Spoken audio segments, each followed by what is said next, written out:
Hey everyone, तो कैसा रहा आप सभी का आईबीपीएस क्लर्क का प्रीलिम्स रिजल्ट। तो बात करूं मेरी, तो मेरा आईबीपीएस क्लर्क प्रीलिम्स हो गया है और अब स्कोर कार्ड का वेट है।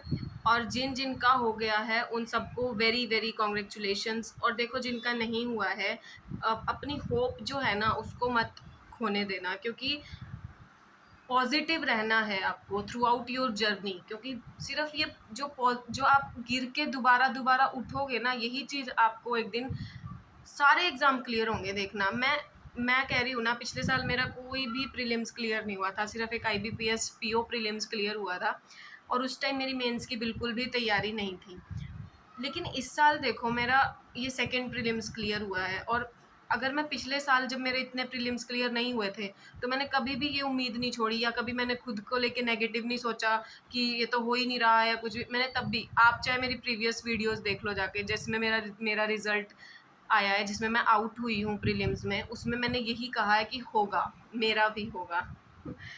ओके, सो मेंस के लिए आप सबको ऑल द बेस्ट, और अच्छे से प्रिपरेशन करेंगे मेंस के लिए, क्योंकि इसमें तो इंटरव्यू भी नहीं है। ठीक है, तो अब मैं बात करूंगी मेरे 10 तारीख वाले आरआरबी पीओ मेंस एग्ज़ाम की। उस दिन एक्चुअली मैं बीमार हो गई थी, मेरी तबीयत कुछ ठीक नहीं थी, तो इस कारण मैं वीडियो नहीं, मतलब वीडियो शूट करने की हालत में मैं नहीं थी। कुछ एग्ज़ाम मेरा ऐसा हुआ, और कुछ उसके बाद मैं सच में ही थोड़ा, मेरा शरीर उतना अलाउ नहीं कर रहा था मुझे कि मैं कोई वीडियो शूट करूं। तो मैं अपने अटेम्प्ट्स बता दूं, तो आरआरबी पीओ में मैं मेंस के एग्ज़ाम में 94 अटेम्प्ट्स करके आई हूँ 200 में से, जो मेरे अकॉर्डिंग तो बहुत ही कम है। पता नहीं क्या हुआ, मैं उसमें स्टक हो गई एग्ज़ाम में। 2-3 बार मुझे खुद को जगाना पड़ा कि तू क्या कर रही है, एग्ज़ाम पे ध्यान दे, क्या हो रहा है ये। और रीजनिंग में मैंने 2 पजल्स को इतना ज़्यादा टाइम देने के बावजूद भी वो पजल्स मेरी अच्छे से नहीं बनी। तो ऐसी ऐसी कुछ चीज़ें थी।